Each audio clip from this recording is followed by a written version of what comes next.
Good day. Thank you for tuning in to this 2019 General Election Candidate Forum for Port Commissioner, District Number 1. The forum is presented by the League of Women Voters of Thurston County and Thurston Community Media. The League is a nonprofit organization that encourages the informed and active participation of citizens in their government. The League neither supports nor opposes candidates or parties. We are nonpartisan. The League registers new voters, works to get out the vote, studies issues, and then advocates for its position with governing bodies. Despite its name, the League is open to both men and women of age 16 and up. I'm Annabelle Kirshner from the League, and I'll be moderating this forum for the candidates for Port Commissioner District Number 1. They are Helen Wheatley and Joe Downing. For this forum, each candidate will have 2 minutes for an opening statement. Then I'll ask questions in alternating order. The person asked the first question will have 2 minutes for a response, followed by 1 minute from the other candidate. There will be 1 minute for opening statements at the end. We'll begin with opening statements from the candidates, beginning with Helen Wheatley, followed by Joe Downing. Helen. Thank you. Hello, my name is Helen Wheatley.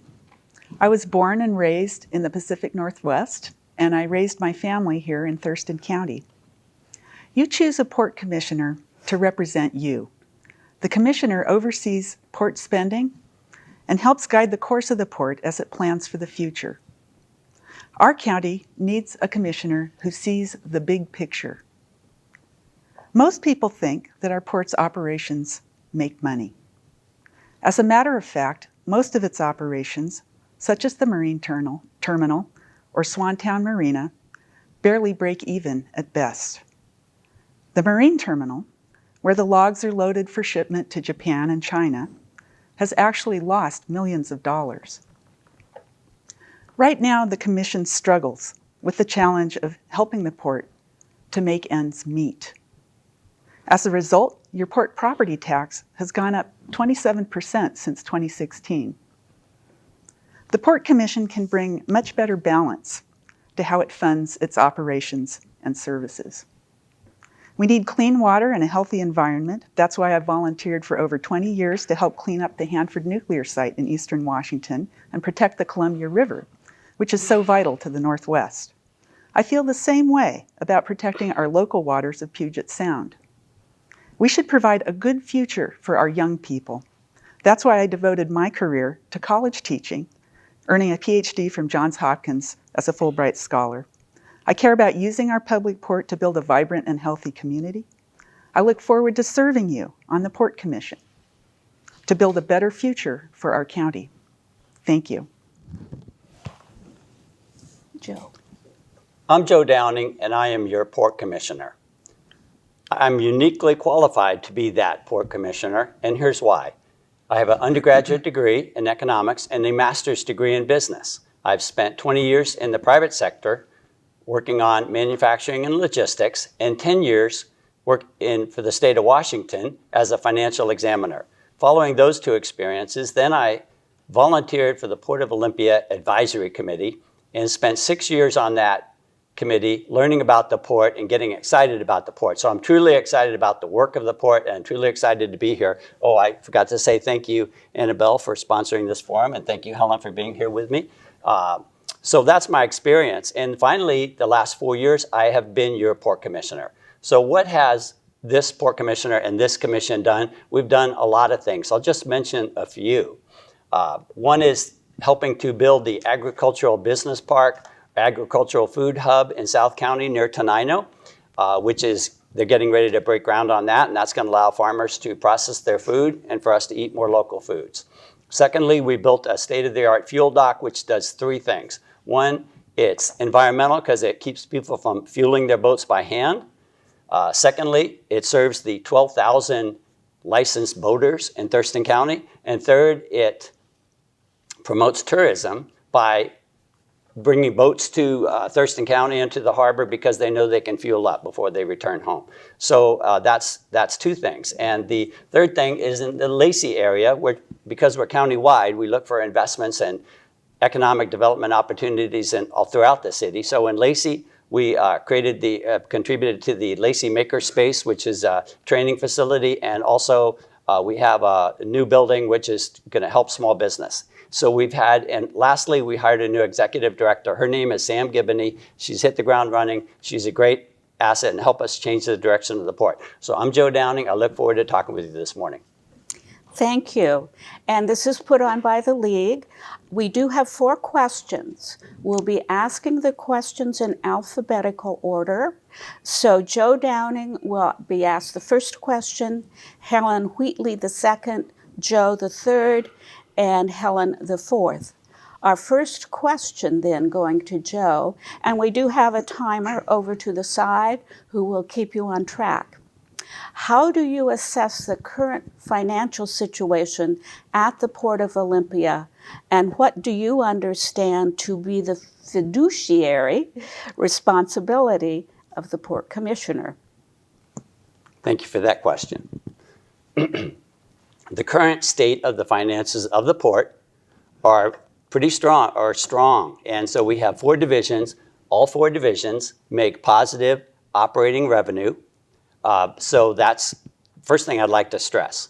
And secondly, we're constantly, in my first 4 years, we've diversified cargoes, and we've brought in, for example, importing organic corn and exporting dairy cows to Vietnam because they have a Milk for the Children program, and so we're helping with that project.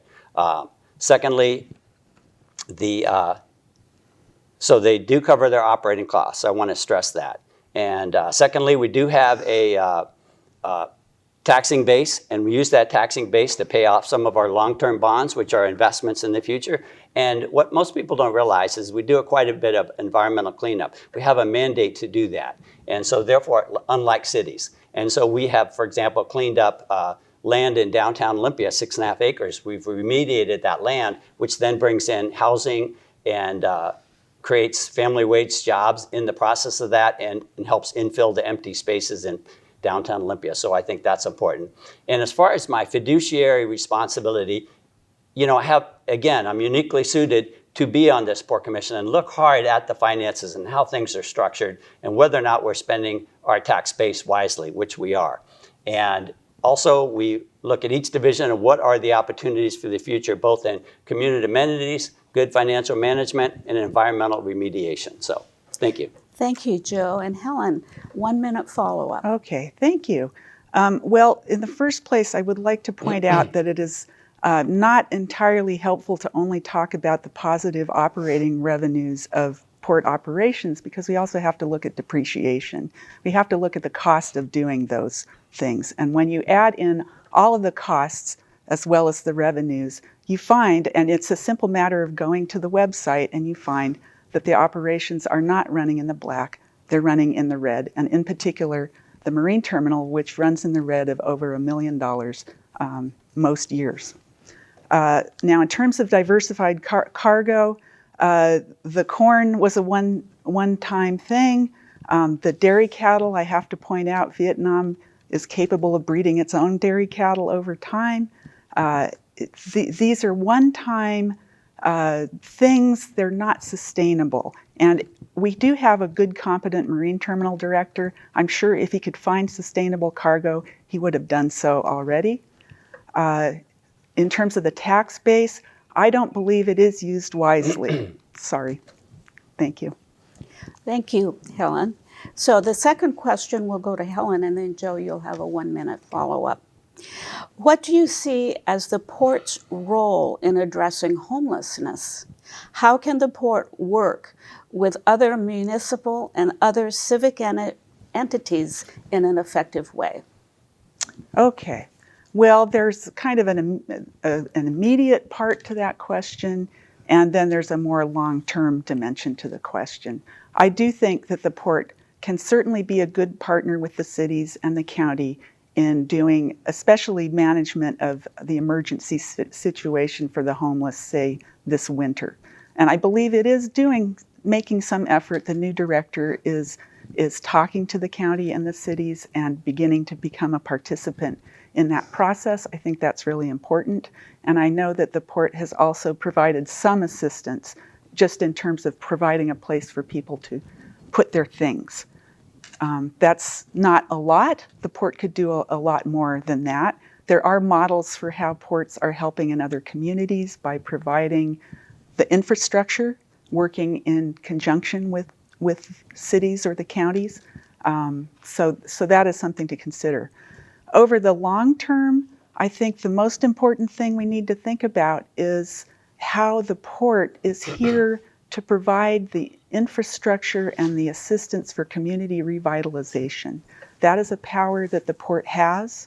It should use it. It should be working with the cities and with the county on helping to make our community more economically strong and helping people to be able to find affordable housing.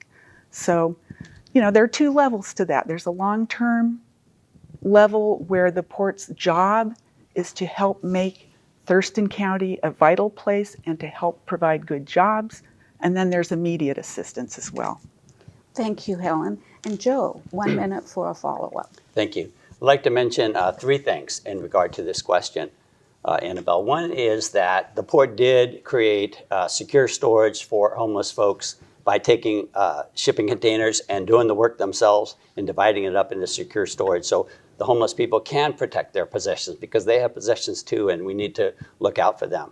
Secondly, the port stands ready to and has communicated with the three major cities in Thurston County about what can we do to help with the situation. We do have land, and we're able to lease that land at a low rate to the cities if they decide that there's a particular location. So that dialogue is going on. So that's very important. And the third thing is, when I talk about economic vitality, there's homeless and then there's what I call near homeless.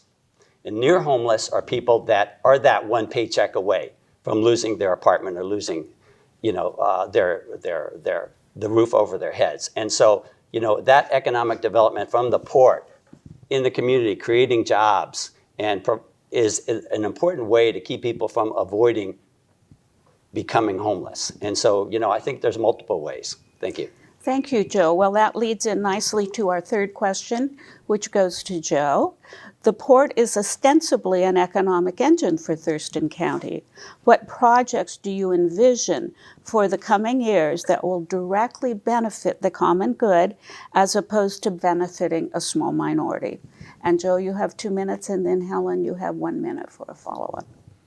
The port does have a economic development mandate. So we look throughout the county for projects and land holdings that we can get involved in that would help stimulate business and stimulate new family wage jobs. A case in point, again, is part of that environmental mission. First we go in and we cleaned up that 6.5 acres downtown and created space for new businesses and new residences. We partnered and we influenced the builder to create what they call a LEED certified building. So it's very environmental, very low energy use as well. So we're creating housing, we're helping address the climate crisis in our own small way. And so I think that that's very important. So again, throughout the county, and I mentioned the Lacey Makerspace, those two projects. I mentioned the agricultural hub in South County, which is going to create jobs and give a leg up to farmers. It's something they need. We've done the surveys. It's something they need. And so in Tumwater, for example, we're almost done with our habitat conservation plan. So then we have a managed development in Tumwater. So, the list goes on and on, but really in Tumwater, we have 8 buildings on, I think it's about 4 acres of land that we're leasing out to businesses. Again, brings in more family wage jobs. So the port has an important mission, and I've learned so much, and I'm so well qualified to partake of that mission as we go forward with the other 2 commissioners. Thank you. Thank you, Joe. Helen, 1 minute for a follow-up. Thank you.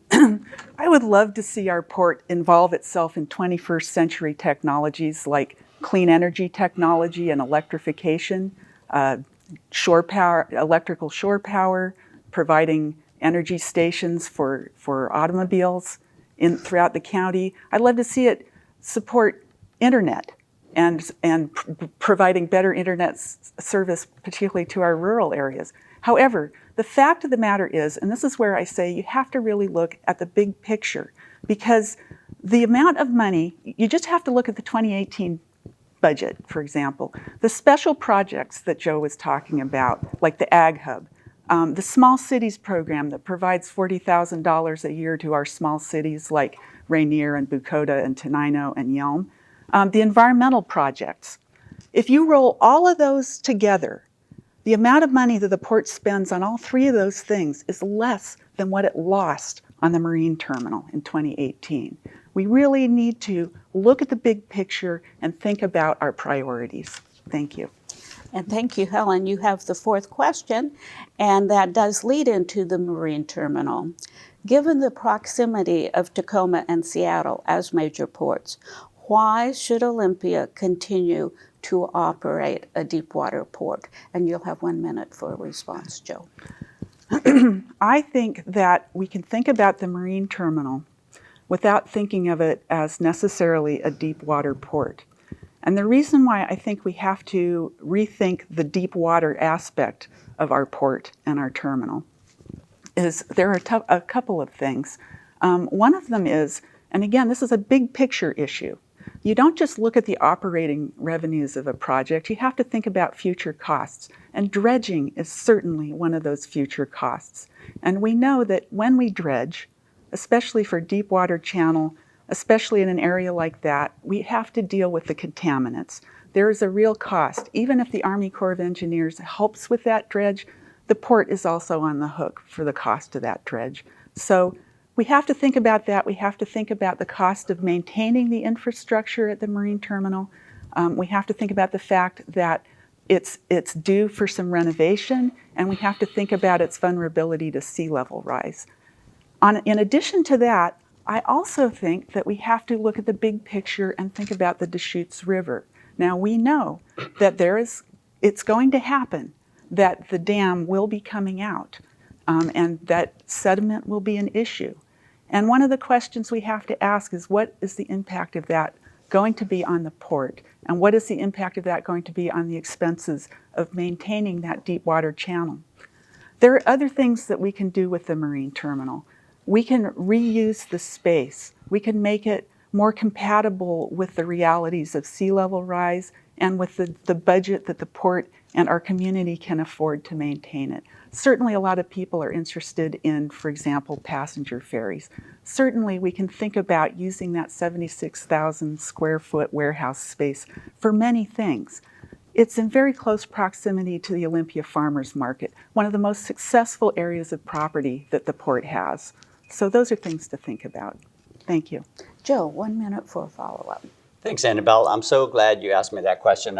It's great to hear Helen's response. So quickly, I just want to say that, that's why these forums are good, is because it points out the differences. Helen, anti-marine terminal, me, pro-marine terminal. Helen, anti-Capitol Lake, me, interested in a good resolution of the Capitol Lake situation. So getting back to the cargo, by the way, the port is 98 years old.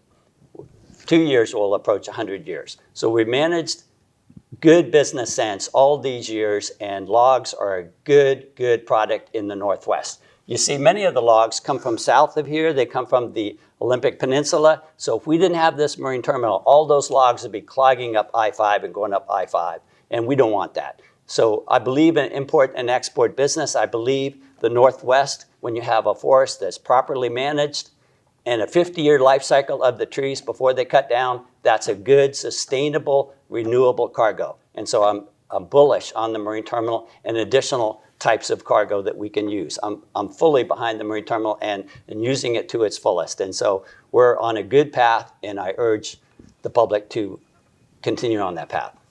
Thank you, Joe. That was my last question.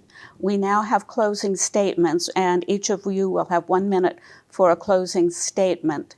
So Joe, why don't you start with the closing statements, and Helen went with the opening statements, and you have 1 minute. Helen, thank you. Mm-hmm. Thank you for coming here today. Thank you to League of Women Voters. Thank you, Annabelle, for moderating. I mentioned some of the highlights of why I'm uniquely qualified to continue as your port commissioner. 1 is my educational background. 2 is my work experience. 3 is the work I did as a volunteer on the Citizens Advisory Committee. But what I want to stress at this point is that I have support from across the aisle, from a lot of state and local officials, all but one of the mayors in Thurston County. And so what that broad support says is that I will continue to represent all of Thurston County, the Democrats, the Republicans, the small cities, the big cities. So you can count on me to support everybody and to be open to new ideas and listening to you and what your concerns are. I'm Joe Downing, and this is our port. Helen. Thank you. Your port is a valuable public asset. You deserve conscientious leadership on the commission to assure that it's supporting the needs and the priorities of the people of Thurston County as efficiently and effectively as possible. As your commissioner, I will stress a collaborative and communicating approach so that the port becomes a better neighbor, a better partner to local governments, businesses, and organizations, a champion for healthy, clean lands and waters, and a better steward of your tax dollars and your public assets. Please vote for me in November. For more information about my campaign, including my endorsements, go to helenforport.com. Thank you. The League wants to thank both of you for participating in this forum and for being willing to run for this position. This is extremely important. So thank you for participating. We urge everyone to vote for the Port of Olympia Port Commissioners District number 1. The general election will be on November 5th, 2019, a little more than a month and a half away.